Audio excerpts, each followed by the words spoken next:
Coucou, c'est Pat de la chaîne Carto Coaching Façon Pat. Et ben nous voilà partis pour un tirage d'évolution personnelle, quelques pistes de réflexion, des éléments peut-être de compréhension, des conseils pour pouvoir avancer sur ce chemin. Je vous retrouve avec plaisir. J'ai fait une petite pause des vidéos et puis au niveau des shorts par contre j'ai continué. Mais ça m'a fait du bien de prendre une petite pause. J'ai profité d'être avec mes enfants qui sont grands, donc on les a pas tout le temps à la maison, donc ça fait plaisir. Alors c'est parti avec l'oracle des couleurs et on a: ma lumière intérieure m'accompagne et me guide à chaque instant. Donc là, ce qui est intéressant, c'est de voir comment on peut retrouver sa lumière intérieure, donc son enthousiasme, sa joie, comment vous pouvez vous connecter à cette, vraiment ce sentiment un peu de légèreté, etc. C'est intéressant de voir ça, ce qui vous permet à vous, parce qu'on a chacun notre fonctionnement et c'est pas forcément les mêmes choses qui vont pouvoir nous rallumer la flamme, j'allais dire, hein. Donc essayez de voir un petit peu ce qui vous permet de nourrir cette flamme, de la rallumer ou dans tous les cas de l'alimenter pour pouvoir se connecter à elle et se sentir bien à l'intérieur de soi qui nous permet justement d'avoir ce guide intérieur, hein. C'est ce qu'on nous dit là. Alors, on va aller voir dans mon oracle les pistes à explorer. Alors, on a les rêves et les espoirs. On a nos connaissances et compétences et on a les drivers. Bon. Donc là, ce qu'on nous dit, c'est déjà de se reconnecter un peu à nos rêves, à nos espoirs. Qu'est-ce qui nous fait rêver? Est-ce qu'on est dans cet état d'esprit d'espoir ou est-ce qu'on est un peu découragé peut-être? Ça peut être intéressant de regarder ça de plus près. Et puis ensuite, de vraiment prendre le temps de se poser et de voir vraiment ce qui est important pour vous. Tout simplement, c'est quoi vos rêves en fait? De se poser cette question-là. Alors, parfois, on se dit: «Oui, non mais moi j'aimerais ça», mais on passe vite fait, on n'est pas dans prendre du temps pour se poser et voir un petit peu, de plus près ce qui vraiment, nous fait rêver. Et c'est vraiment profondément, c'est-à-dire c'est pas, les choses de surface. On peut se dire, «Bah oui, moi je rêve d'avoir beaucoup d'argent» ou «Je rêve de je sais pas quoi», et c'est des choses, ça peut être en surface et en fait, d'aller un peu plus loin, de se poser les questions du pourquoi. Alors on peut se faire une petite série de pourquoi, les 5 pourquoi, pour vraiment revenir à la source, le vrai rêve qu'on a. Et on peut être en surface ou on peut être, par exemple, on peut avoir besoin on se dit: «Bah, moi, j'aimerais avoir beaucoup d'argent». Bon, c'est un exemple, hein.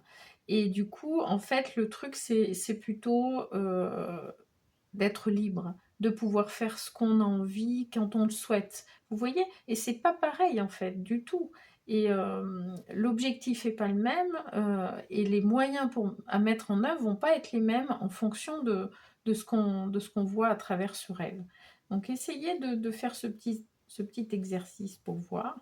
Là, après, on nous met sur des choses plus pratico-pratiques, factuelles, hein, puisque là, on est sur la voie de la matière. C'est quelles connaissances, quelles compétences vous avez pour atteindre ce rêve, et donc nourrir vos espoirs aussi, hein, puisque quand on est dans quelque chose où on se sent capable, où on a identifié des bases qui vont nous permettre de construire ce projet, de construire notre chemin pour aller vers ce rêve, eh bien, petit à petit, on construit la confiance, on construit et on alimente ses espoirs. Vous voyez le truc, hein? Et là, on nous parle de driver. Donc les drivers, c'est des croyances limitantes qui sont les 5 croyances les plus classiques, on va dire, qu'on retrouve chez l'ensemble des personnes. Et après, c'est les degrés qui changent. Et si vous avez un fait plaisir ou un soi parfait, par exemple, eh bien, ça peut bloquer, ça peut vous empêcher quelque part d'aller vers vos rêves. Puisque vous allez vouloir faire plaisir autour de vous, à vos proches, à votre famille, dans votre travail, enfin je ne sais quoi. Et du coup, vous allez être tellement concentré là-dessus sans vous en rendre compte. C'est-à-dire c'est inconscient. Hein, donc c'est pour ça que c'est intéressant d'aller vraiment voir plus près ces drivers. Parce que ça vraiment, ça porte bien son nom, ça nous drive, donc ça nous mène, hein, ça nous conduit. Mais inconsciemment. Donc on est dans ces fonctionnements, mais sans s'en rendre compte. Donc là, on nous dit d'aller regarder ça de plus près pour prendre conscience de ce qui se passe pour nous et du coup, pouvoir réguler le curseur et revenir à nos rêves en s'appuyant sur vos connaissances et vos compétences. Vous voyez? Bon, un coup je parle, je m'inclus, un coup je m'inclus pas. Bon, vous ferez le tri. Donc là, on nous parle des intentions. Dans quelle intention vous êtes quand vous vous connectez à vos rêves, quand vous êtes dans cette démarche, vous voyez? On parlait tout à l'heure de l'exemple avec l'argent ou la liberté, hein, c'est pas du tout la même chose. Et là, ce qui est intéressant, c'est vraiment avec quelles intentions vous êtes quand vous vous connectez à ces rêves, quand vous allez voir ça de plus près. Est-ce que c'est de coller à la société, à ce que les gens autour de vous attendent, etc. Et du coup, d'être pris un peu dans ce piège des drivers, hein, de ces croyances limitantes. Et du coup, de ne pas oser vraiment aller vers ce qui vous nourrit, vous. Et c'est dans ce sens-là aussi les intentions. Hein. Choc émotionnel et la vulnérabilité. Bon, ça peut être un choc émotionnel en fait, parce que on a... ou alors c'est le choc émotionnel qui déclenche le fait que vous vous posiez ces questions-là. Ça peut être ça. Vous avez peut-être connu un contexte là qui fait que ça vous a bousculé, ça vous a mis dans une situation où vous n'êtes pas bien et là où vous dites non mais là c'est bon. Moi j'ai besoin là de revenir à des choses qui sont essentielles pour moi, qui sont vraiment pour construire ma vie à moi, quoi. Et bon, c'est ce qui m'est venu là au niveau du choc émotionnel. Vous voyez comment ça vous parle, hein, parce que on n'a pas tous le même historique et vécu.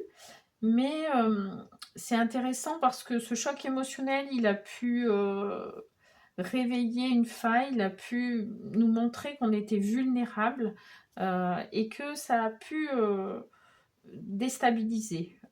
Donc là, l'idée c'est ok, on est déstabilisé, ça peut être le cas en tous les cas de ce que je ressens là.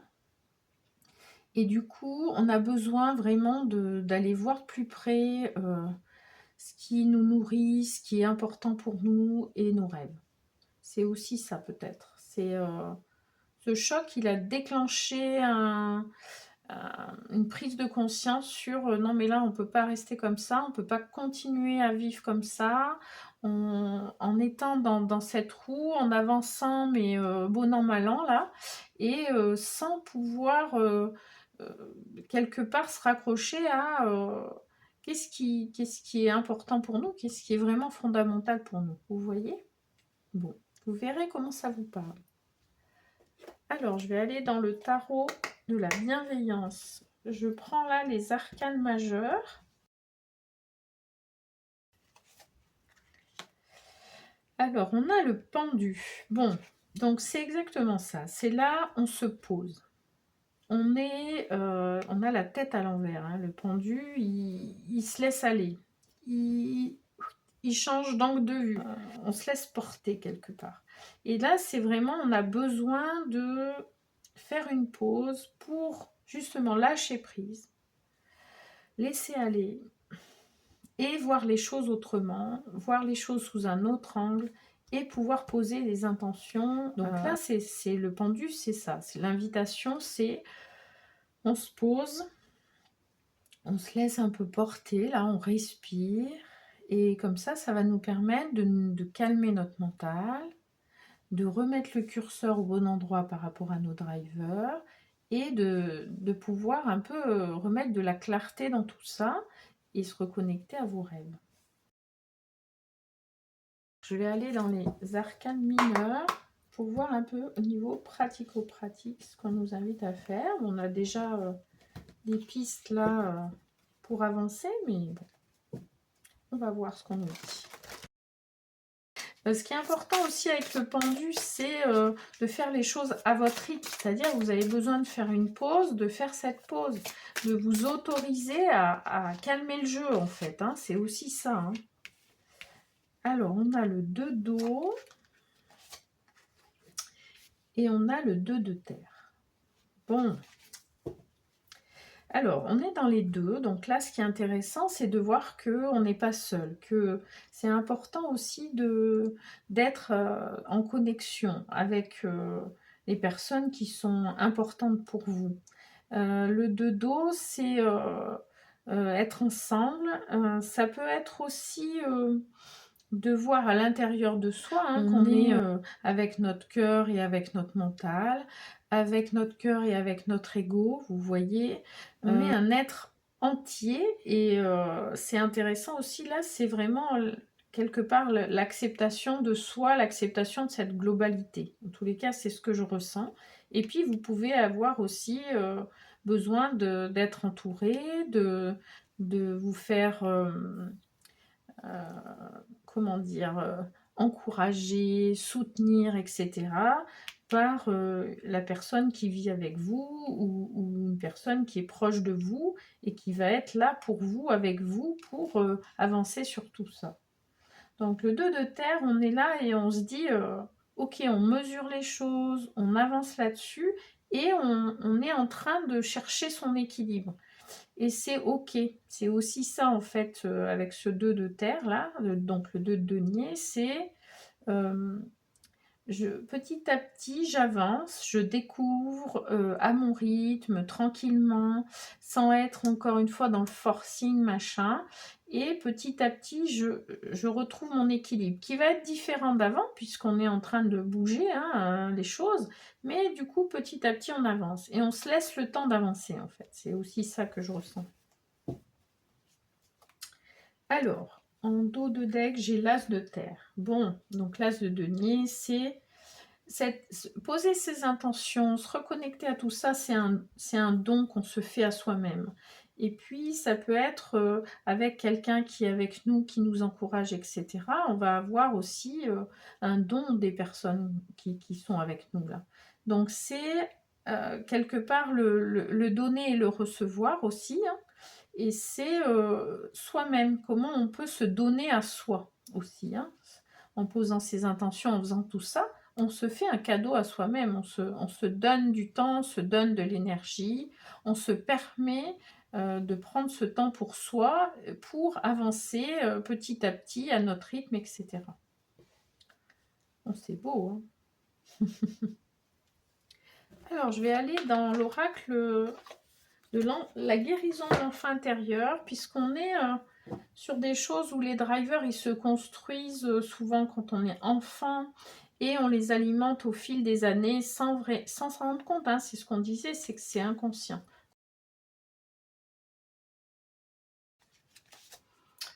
Alors, on a l'empathie. Et on a la détermination. Bon. Donc là, on nous parle d'empathie par rapport à nous-mêmes, par rapport à notre... en fait, on peut avoir des côtés sombres et des côtés lumineux. On peut avoir des moments où on est triste et des moments où on est joyeux, où on est enthousiaste. Tout ça, ça fait partie de nous. Hein. Je vous parlais de notre être dans notre globalité, de quelque part être dans l'accueil par rapport à ça. Et là, on nous parle d'empathie. Donc, empathie vis-à-vis des autres, mais là, en l'occurrence, vis-à-vis de soi-même.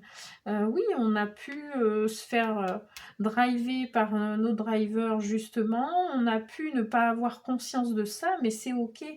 on est dans cette empathie et dans cette compréhension de soi qui fait que petit à petit on avance. Et ça nous permet de construire les choses, de retrouver un équilibre petit à petit et d'avoir cette détermination. Puisque si on est dans le jugement, dans la critique, dans quelque chose de très sévère, on ne va pas avancer, on ne va pas pouvoir construire sa confiance en soi, son estime de soi par rapport au fait qu'on soit capable d'avancer vers nos rêves et d'avoir cet espoir. Et du coup, on ne construit pas cette détermination.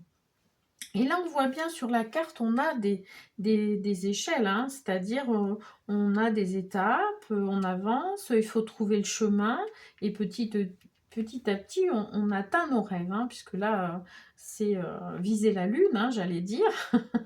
Et petit à petit, on avance doucement mais sûrement vers cette lune et donc vers nos rêves, hein. Donc c'est magnifique. Pour terminer, on va aller dans la féminité sacrée. Je vous invite à liker, à partager la vidéo, à vous abonner si le cœur vous en dit et que vous n'êtes pas encore abonné à la chaîne. Alors, on a le carcan de l'humiliation.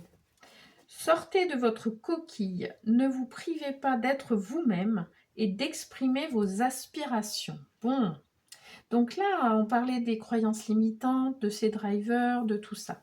Et on peut avoir des blessures de notre enfance et puis d'autres choses qui sont arrivées à l'adolescence et au moment adulte, où on a eu peut-être des moments où on s'est senti humilié, où on s'est senti vraiment rejeté, etc.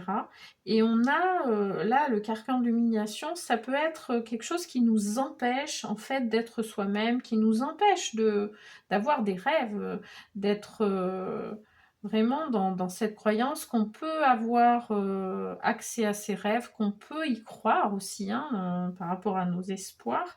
Et donc là, on vous dit d'aller voir ça de plus près.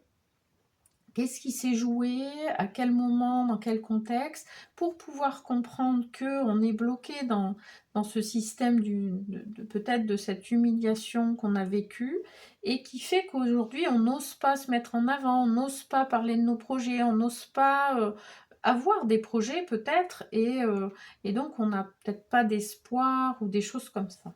Donc là, c'est vraiment, on va aller regarder ça de plus près avec compassion, avec bienveillance, à notre rythme, pour pouvoir comprendre ce qui se passe pour nous et arriver à le dépasser.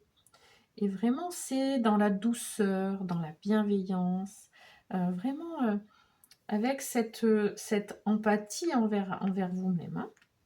Voilà, et bien écoutez, je vous souhaite une belle journée. Je vous envoie plein de belles énergies et je vous dis à très vite.